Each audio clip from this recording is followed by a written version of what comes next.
नमस्कार, माझे नाव प्रथमेश सावंत। माझ्या PS व्लॉग्स या चॅनलवर मी तुम्हा सर्वांचे सहर्ष स्वागत करतो। नवीन व्हिडिओ घेऊन आले ज्यामध्ये तुम्हाला कोल्हापुरातील श्री करवीर निवासिनी श्री अंबाबाईचा रथोत्सव तुम्हाला या व्हिडिओच्या माध्यमातून पाहायला मिळणार आहे। व्हिडिओ शेवटपर्यंत बघा। व्हिडिओ आवडला असेल तर लाईक करा आणि असेच नवनवीन व्हिडिओ पाहायचे असतील तर माझ्या चॅनलला सबस्क्राइब करा। कोल्हापुरातील करवीर निवासिनी श्री अंबाबाईचा आज रथोत्सव आहे आणि आज आपण आलो अंबाबाई मंदिरामध्ये। सुरुवातीला तुम्ही बघू शकताय आता आपण अंबाबाई मंदिराच्या समोरचा दरवाजा म्हणजेच महाद्वार दरवाजाच्या समोर आहे आणि त्या ठिकाणी रथ उभा करण्यात आला आहे। रथामध्ये आता साधारण संध्याकाळी 7 ते 7:30च्या सुमारास नवकोट नारायणी, भक्तजन प्रतिपालिनी, दिनोधारिणी, जगद्दोधारिणी, चतुर्धारिणी, प्रतिपालिनी, राजराजेश्वरी, सर्वेश्वरी, श्री करवीर निवासिनी श्री महालक्ष्मी अशा चोपदाराच्या ललकारीनंतर देवीची उत्सवमूर्ती सनई ताशांच्या निनादात श्री पूजक रथामध्ये घेऊन येतात। त्यानंतर उत्सवमूर्तीची पूजा बांधण्यात येते।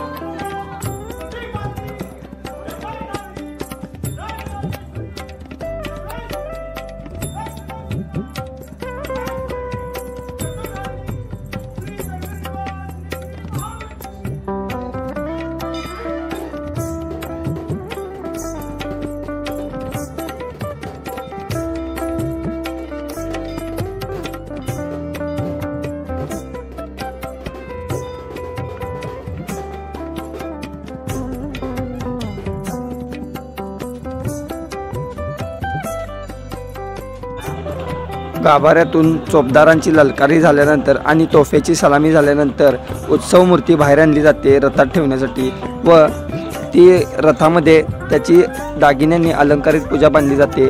त्यानंतर रात्री 9:30 वाजता रथ निघण्यास सज्ज होतो।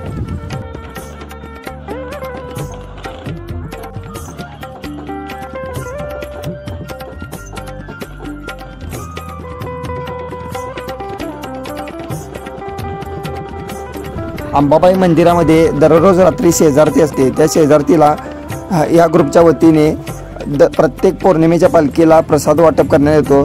तसेच रथमार्गावर देखील त्यांच्या वतीने प्रसाद वाटप करण्यात येत होते। नवरात्र उत्सव, त्रिपुरारी पौर्णिमा, कोजागिरी पौर्णिमा तसेच रथोत्सवाला पोलीस बँडवाले आपली सेवा नेहमी बजावत असतात।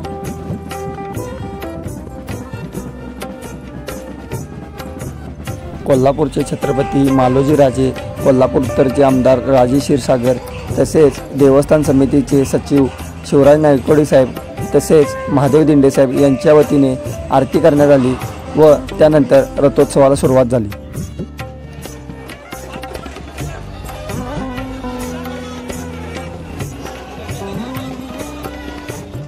रथमार्गावर महाद्वार रोड येथे त्या ठिकाणी खूपच सुंदर अशा प्रकारे विद्युत रोषणाई करण्यात आली होती। तुम्ही बघू शकता खूपच मोठा असं लाईटचे स्ट्रक्चर लावण्यात आलेलं आहे। तसेच कोल्हापूरच्या छत्रपती मधुरी महाराज देखील या ठिकाणी उपस्थित होत्या।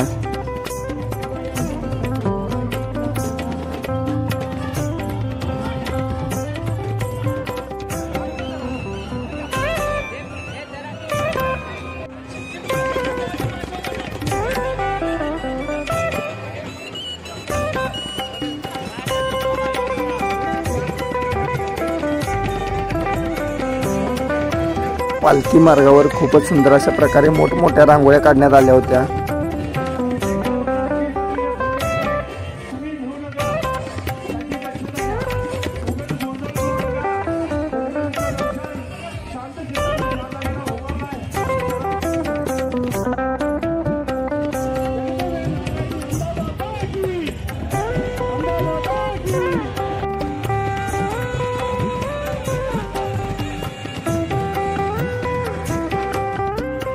तसेच रथ ज्या प्रत्येक चौकात येईल त्या ठिकाणी मोठमोठे आतिषबाजी करण्यात येत होती।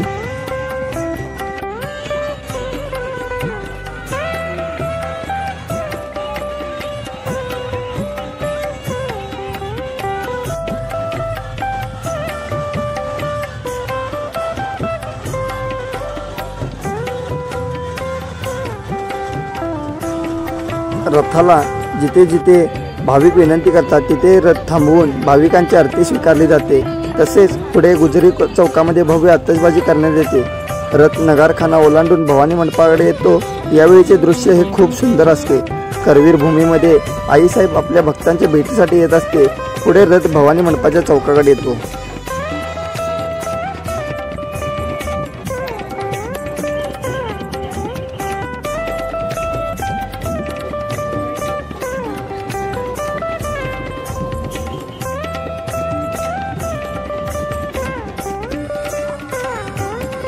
रथ मार्गावर कोणताही अनुचित प्रकार घडू नये यासाठी पोलीस तर आपली कर्तव्य बजावत असतात. त्याचबरोबर ट्रॅफिक पोलीस असतील, होमगार्ड असतील, तसेच व्हाईट आर्मीचे जवान देखील या ठिकाणी तैनात करण्यात येत असतात.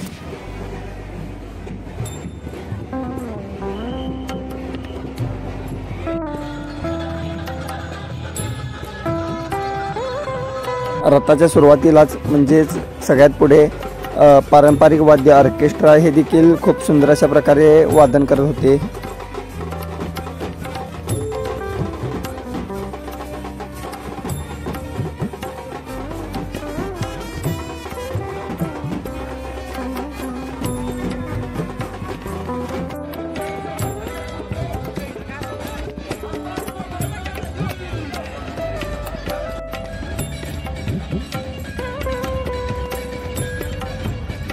गुजरी चौकातून रथ ज्या वेळेला भवानी मंडपाकडे येतो त्यावेळी भवानी मंडपातून येणारा रथ हे खूपच सुंदर असे दृश्य पाहण्यासारखे असते.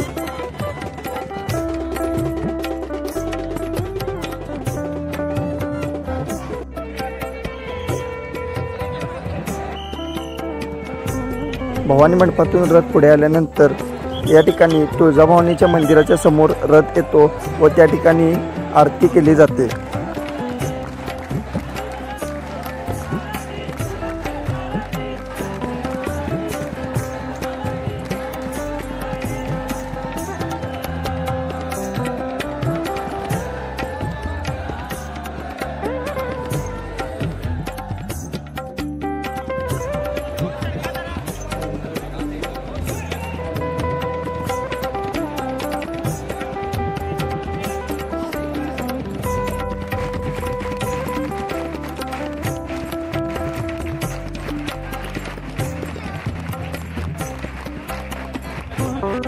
करवीर भूमीमध्ये आईसाहेब आपल्या भक्तांच्या भेटीसाठी येत असते. श्रीमान महाराज छत्रपतींचा चोपदार महाराजांच्या नावाची ललकारी देतो. तसेच पाठोपाठ हुजूर स्वारीचं आगमन होतं. महाराज देवीचं पंचोपचार पूजन करतात, आरती होते आणि पुन्हा ललकारी होऊन रथ मार्गस्थ होतो. पुढे रथ मलग हायस्कूल, बालगोपाल तालीम, मिरज कर्तिक टी मार्गे नूतन मराठी शाळेसमोर येतो.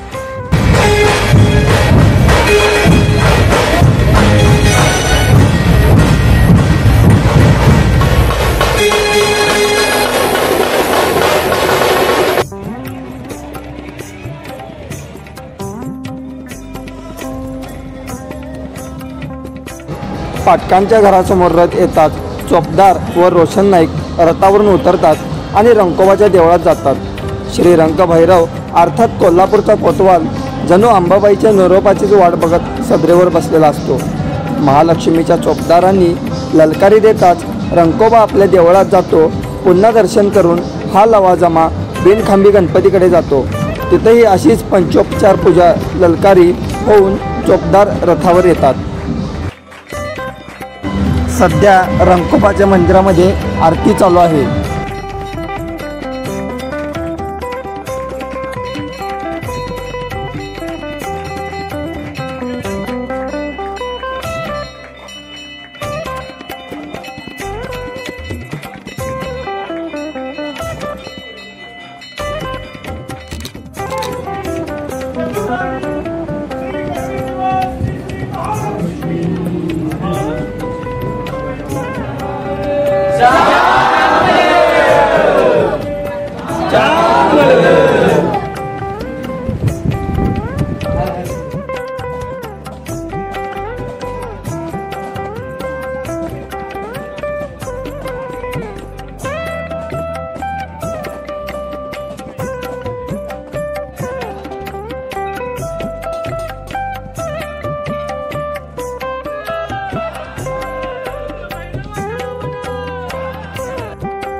नंतर बिनखांबी गणेश मंदिरामध्ये आल्यानंतर गणपतीची देखील आरती केली जाते व त्यानंतर चोपदारांच्या मार्फत ललकारी दिली जाते।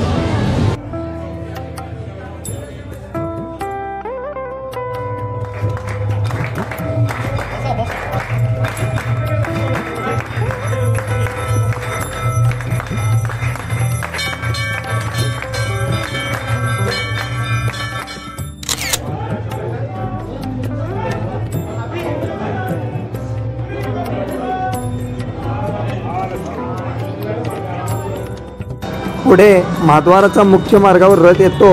भाविकांनी काढलेल्या भव्य रांगोळ्यावरून रथ जातो। काही मंडळांच्या वतीने श्री महालक्ष्मीच्या मूर्तीच्या आरास केल्या जातात। तसेच पारंपरिक देवीचा फुटाणे व खडीसाखरेच्या प्रसादाचे वाटप होते।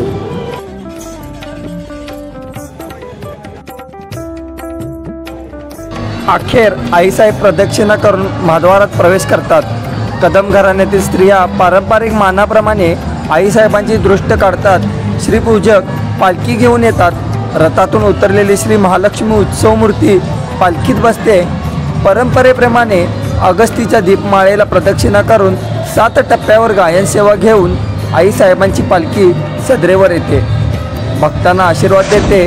तोफेची सलामी होताच मंदिरात जायला निघते। पालखी बालदत्ताजवळ क्षणभर थांबते व नैवेद्याचा पूर्ण पानानं देवीची ओवाळणी होते आणि उत्सव मूर्ती गाभाऱ्यात जाते। कर्पूर राती शंखतीर्थ व शेजारती होऊन रथाची सांगता होते। अशा प्रकारे मी हा रथोत्सवचा व्हिडिओ केला आहे। तुम्हाला जर हा व्हिडिओ आवडला असेल तर लाईक करा, शेअर करा, कमेंट करा आणि असेच नवनवीन व्हिडिओ पाहिजे असतील तर माझ्या चॅनलला सबस्क्राईब करा।